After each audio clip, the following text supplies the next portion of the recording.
네, 이번 주 국내 증시는 연휴로 인해서 3일만 열렸습니다. 지금 코스피 같은 경우 2,600선을 앞두고 다소 제한적인 움직임을 보였는데요. 또 내부를 들여다보면 종목별로는 또 상당히 빠릅니다. 예. 어떤 해석이 필요하다 보세요?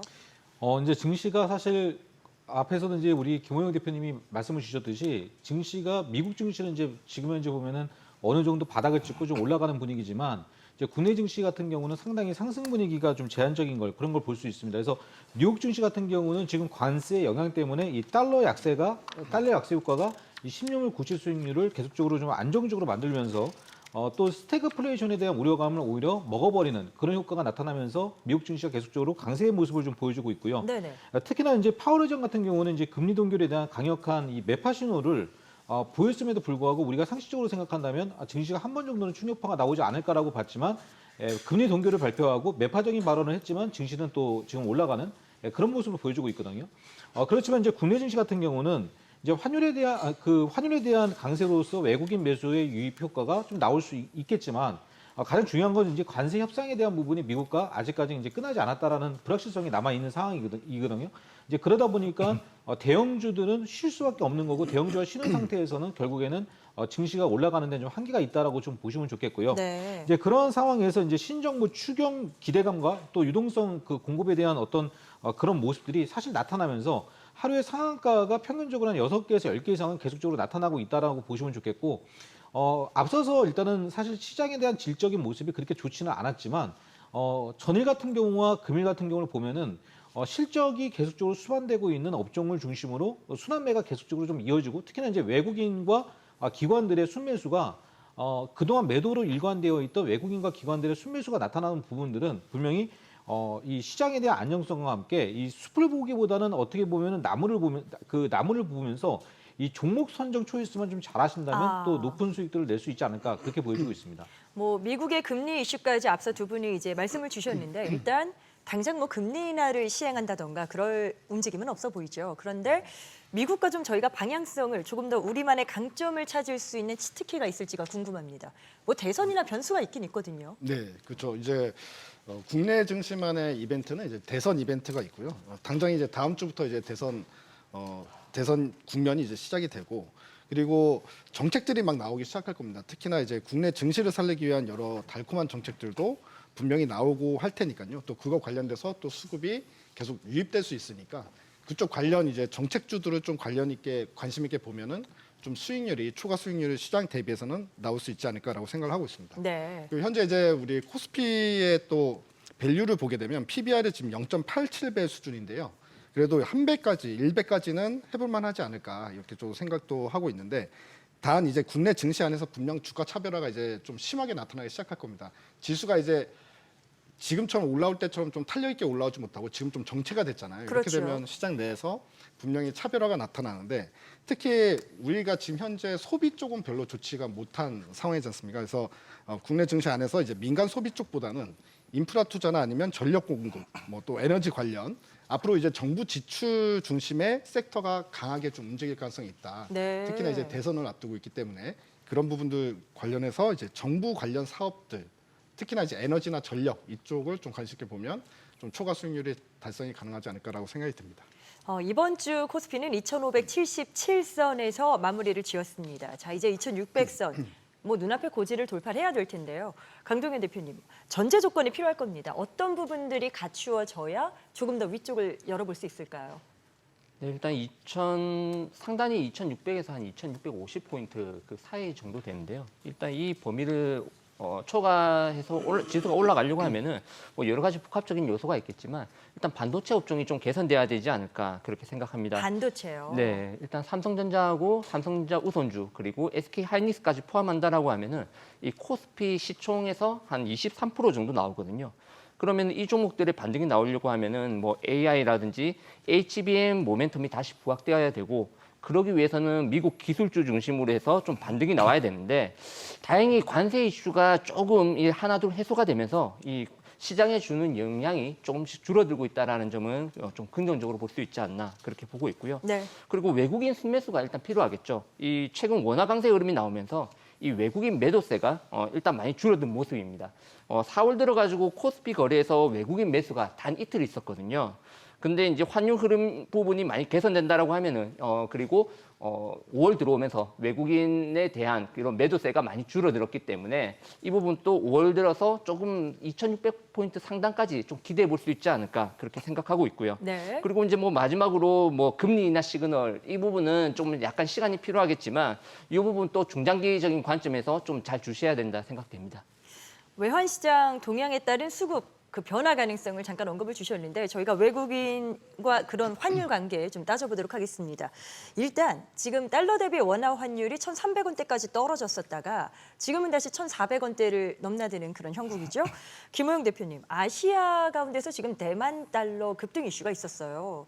뭐 배경이 뭘까요? 간단하게 정리부터 좀 해볼까요? 일단 이 배경을 먼저 살펴봐야 되겠는데요. 대만 정부가 이 미국과의 무역 협상의 일환으로 대만 달러와 강세를 용인할 거다라는 현지 매체 보도가 좀 나왔습니다. 그러면서 수출 중심의 업체들이 공격적으로 미 달러화를 매도했다라는 얘기가 나왔는데요. 그러면서 이제 반대로 대만 달러화 가치는 급등을 한 거죠.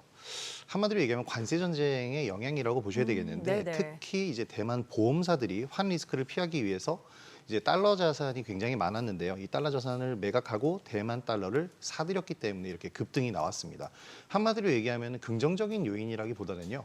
달러 패권에 대한 물음표가 던져져서 앞으로 달러 가치가 더 떨어질 것이 예상되기 때문에 이 모든 수출업체들이 본국으로 송금하지 않고 달러 자산으로 묶었던 달러 예금으로 묶었던 이 자금들을 모두 매도하고 있다라는 얘기입니다. 네. 그렇다면 말씀드린 것처럼 달러가 계속해서 내려갈 수도 있겠죠.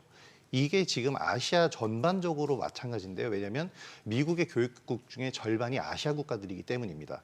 아시아 국가 대부분이 미국과의 교육을 얻은 수익 자체를 이제 달러로 지금 갖고 있는데 이것을 매도할 수 있다는 얘기가 되겠죠.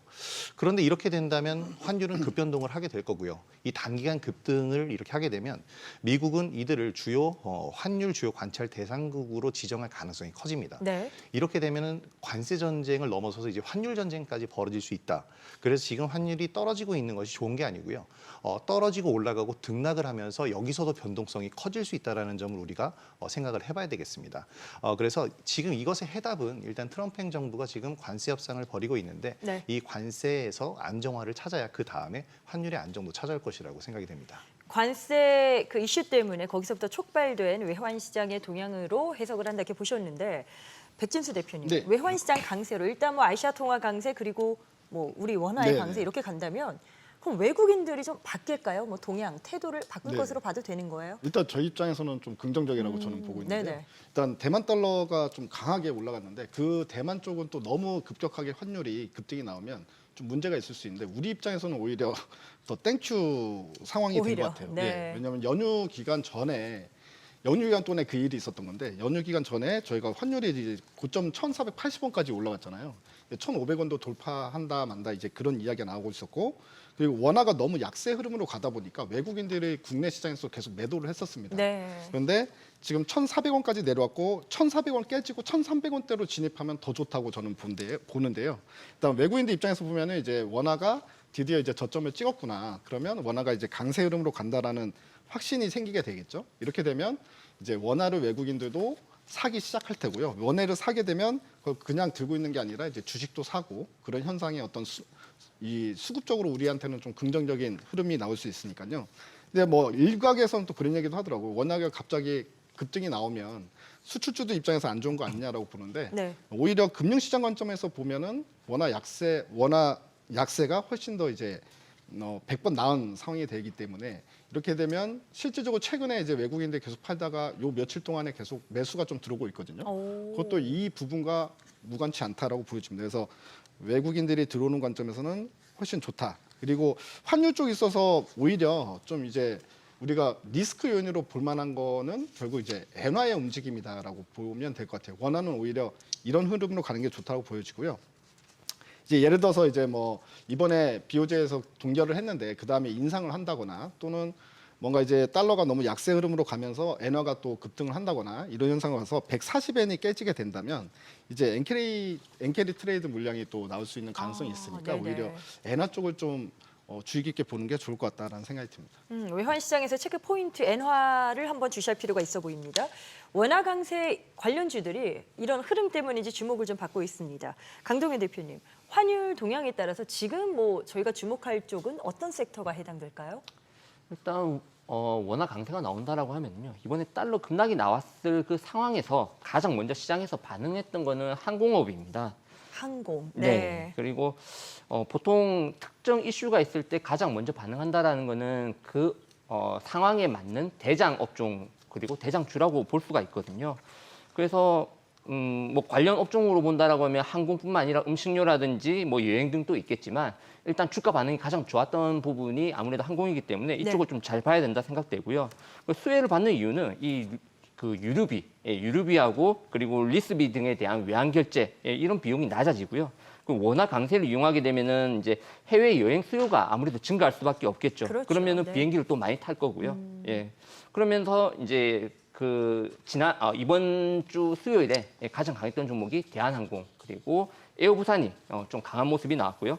항공 관련 호재도 있었는데요. 그 1분기 국내선 대비해서 이제 국제선 수요가 크게 증가했다라는 소식이 있었습니다. 이제 작년 말에 중국에서 이제 그 무비자 정책을 내놓으면서 지난해 같은 기간 대비해가지고 약 22% 정도 증가했다는 소식이 있었는데 네. 이런 부분 또 항공에 아무래도 긍정적으로 좀 영향을 미치지 않을까 이렇게 보고 있습니다. 원화 강세 수혜주 항공을 이제 언급을 주셨습니다. 김동완 대표님은 어떤 쪽에 더 기대치가 있다고 보시는지, 뭐 겹치는지 다른지도 궁금한데요. 네. 저 원인을 좀 말씀을 좀 드려야 될 것 같은데 그 사실 이제 지금 보면은 상호 관세의 가장 큰 문제는 이제 미국의 사실 이제 무역 적자잖아요. 그래서 무역 적자 규모를 지금 현재 축소하는 가장 큰 방법은 이제 달러에 대한 약세 기조이기 때문에 이 달러의 약세는 계속적으로 조금 더 이어질 가능성이 높습니다. 이제 그렇다고 본다면은 사실 이제 수출은 어차피 감소 추세가 될 수밖에 없으면 그렇다면은 이제 원자재 가격이라도 좀 그 코스트가 다운돼야지만 기업들의 이익 자체가 많이 증가가 된다라고 보기 때문에 결국 이제 원화 강세에 대한 효과 자체가 어떻게 보면은 단기적으로는 우리나라에게는 굉장히 좀 필요한 부분이다. 좀 이렇게 보시면 좋겠고요.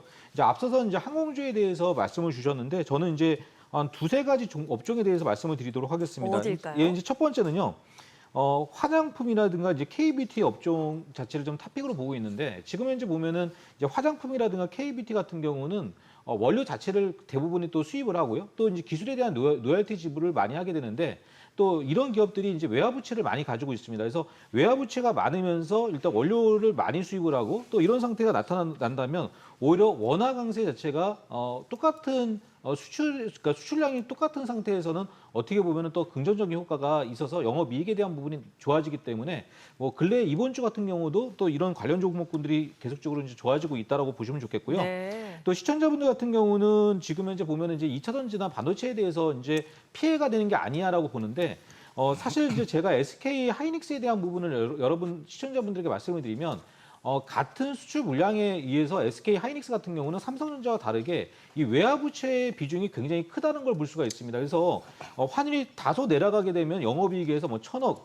5천억, 1조 차이가 금방금방 나타나게 되는데 지금 현재 어차피 엔비디아의 HBM을 납품하고 있기 때문에 수출에 대한 물동량 자체는 사실상 지금 현재는 줄어들기는 어려운 상태거든요.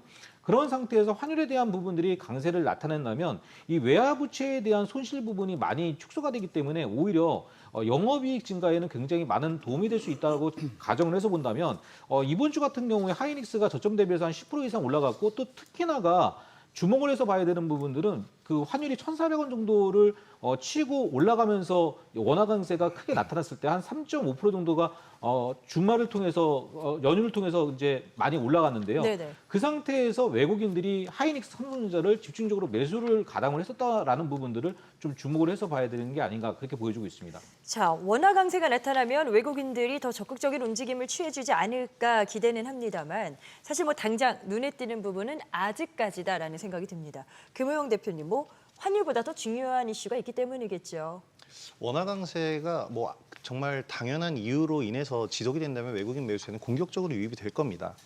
근데 4월에도 이제 10조 원 가까이 순매도를 한 외국인인데 이때는 1,400원대의 환율이었죠.